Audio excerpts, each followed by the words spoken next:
When sundowning hits your home, care partners, it feels like you are in a war zone, which is exactly why I created the Sundowning Survival Toolkit. Just 5 simple items to help bring calm back into the home again. Today, I'm going to teach you what's inside the toolkit as well as how to use it. And no, it's not going to be expensive gadgets. 5 simple items to help reset your loved one's brain and bring calm back into your home.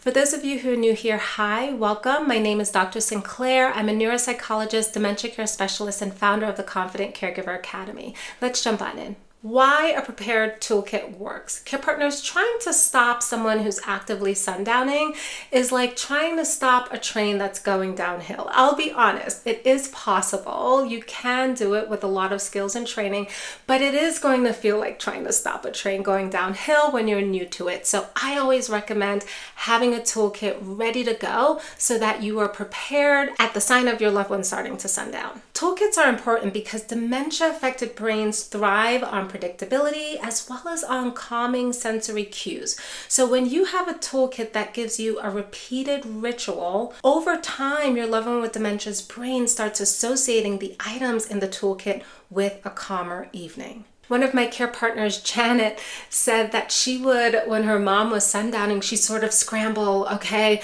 let me get a snack, let me get some water from mom, let me get an activity to do, and would feel so ill-prepared in the moment. When she implemented the strategies of putting together a toolkit, she felt more confident, more empowered because she knew exactly what she was going to do and she had an action plan.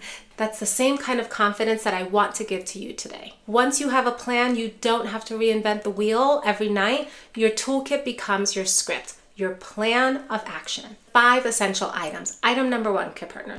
First and foremost, care partners, you want to have a warm lighting source. So think table lamps, think salt lamps, or even smart bulbs on a warm setting. Try saying that 5 times, care partners. Smart bulbs on a warm setting. You guys know what I mean.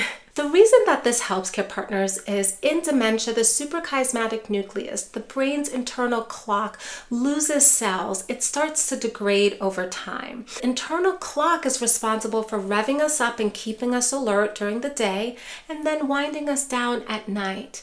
In a loved one with dementia, there's misfiring going on, and so now they're revved up and possibly even irritated in the night instead of winding down. If you have bright light sources in the night, then that can exacerbate and worsen things. So you want to have the warm lighting sources instead to help initiate and activate that wind down period because the brain is losing that ability to do it on its own. One of my care partners who I worked with swapped out her harsh fluorescent lights in the kitchen with a $15 lamp and soft bulbs, and she watched as her dad's nighttime episodes of A Stranger in the House, which was actually his reflection in the glass, she watched as those episodes decreased significantly. So care partners, if your loved one is getting confused by shadows during their sundowning episodes, then feel free to bring some softer lighting into the room. And feel free to go ahead and also put additional lighting around the house. And as well, put the lights in the corners to help reduce shadows. Let's move on to the second toolkit item. The second item, care partners, is soft listening or soft audio cues. And think of that as a music playlist that's relaxing for your loved one, putting on their favorite music, putting on their favorite audiobook. If they were a heavy reader in the past, then you know that they love a particular story. Feel free to find that and put that on as an audiobook, or maybe even nature sounds. If your loved one with dementia was a hiker and they love listening to birds or listening to the rush of a creek or a river, feel free to put on nature sounds for them. Why does this work? This is effective, care partners, because auditory cues help to relax the brain by triggering procedural memories. These are memories of habits that we used to do in the past. And so one of my care partners, she remembered that her dad would often come home from work, go into his library and put on Ella Fitzgerald. And so as she was winding down in the evening and she was getting dinner ready for everyone, she would put on that Ella Fitzgerald playlist while her dad was in the living room. And so that's triggering procedural memory for him. It's triggering a sense of it's evening time, it's time to wind down, and this is what he used to do to wind down way back when. So it activates the brain in that similar way. So feel free, care partners, to think about, what were some of the things that my loved one used to do in the past to wind down, and how can I pair that with some soft listening? Your second tip here, care partner, is to keep it consistent. Same playlist that they love, same time. Again, you're trying to create these repeated rituals that the brain can find predictable. Now let's move on to our third item in your toolkit, which is going to be having a comfort snack and hydration. So think herbal teas, yogurt, cheese sticks, water.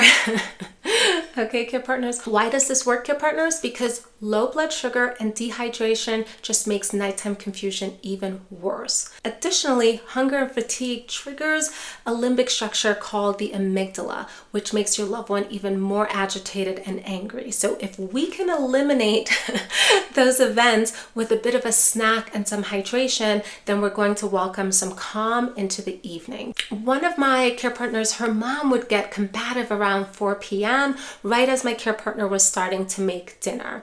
Based on some of the tracking that her and I did, she recognized that mom was probably hungry a little bit earlier than the rest of the family. And so she started giving mom some snacks and hydration, and she watched as her sundowning resolved. So again, care partners, it's important to know what the triggers are of sundowning episodes, and one of them is hunger and dehydration. So we're going to get ahead of it with this toolkit item. You are now going to give it to your loved one with dementia ahead of the time that they typically start to become dysregulated.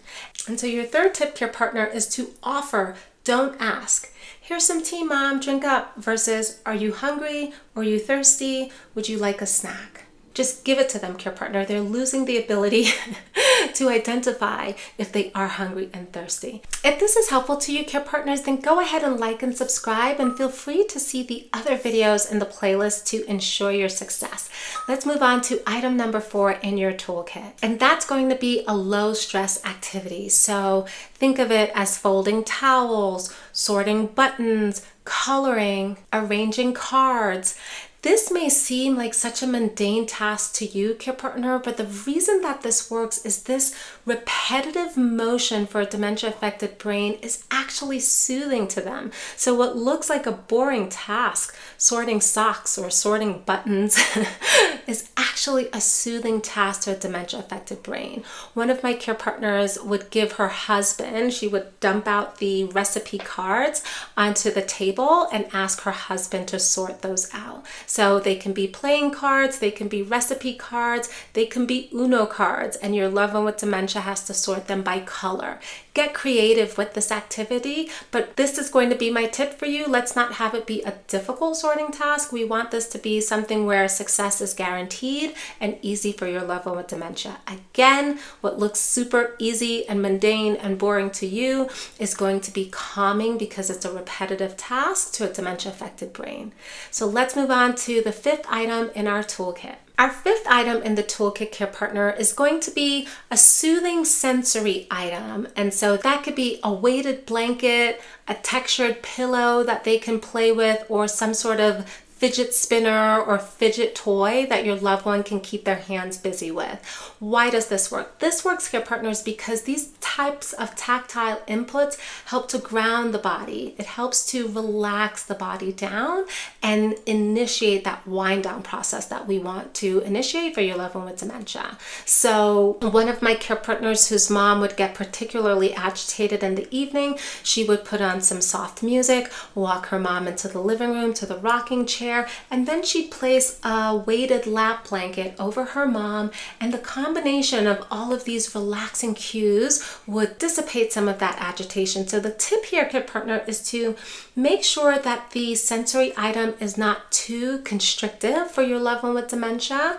Not something that they're going to feel like they're being locked in or controlled, but something that brings a sense of relaxation to them. Now that you have the items in the toolkit, care partner, let's move on to how to use the toolkit. The items matter, but the sequence in which you introduce these items are equally important. That's what helps to rewire and reset things. So first, care partners, you want to start before the storm. So 60 to 90 minutes before your loved one's sundowning usually begins is when you want to whip out that toolkit and start this process. Introduce the items in the same order daily. This helps to build recognition, and this helps to build the sense of repetition for your loved one with dementia. And then you want to bundle the cues. I kind of hinted at that in my last example, where you want to have the soft lighting and the soft music as well as the snack.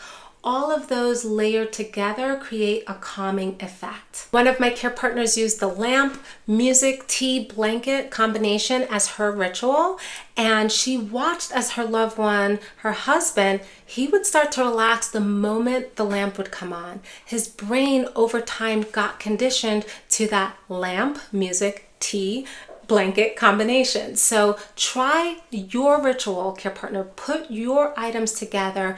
Do it repeatedly, time after time again, and watch as your loved one's brain start to accommodate to this new environment, start to relax into this new environment. And so I want for you to pause right now, care partners, and I really want for you to reflect, what order would make the most sense in my house with my loved one with dementia? And go ahead and comment below the order that makes the most sense, and feel free to share why. This can be helpful for other care partners as well. To wrap up, care partner, I do want to highlight a mindset note that I'd like for you to keep in mind. Remember, you're building patterns, not perfection. For some of you, these items are going to help and resolve sundowning. For others, I want for you to keep this in mind. Sundowning may not disappear for your loved one with dementia, but the intensity and duration can shrink significantly. Success means fewer flare-ups, shorter episodes, calmer, peaceful baseline at home. So I want for you to reframe and think of your toolkit as having control over the environment when you can't control your loved one's disease process. Another question that I tend to get around sundowning is, Dr. Sinclair, does sundowning mean that my loved one's dementia is getting worse?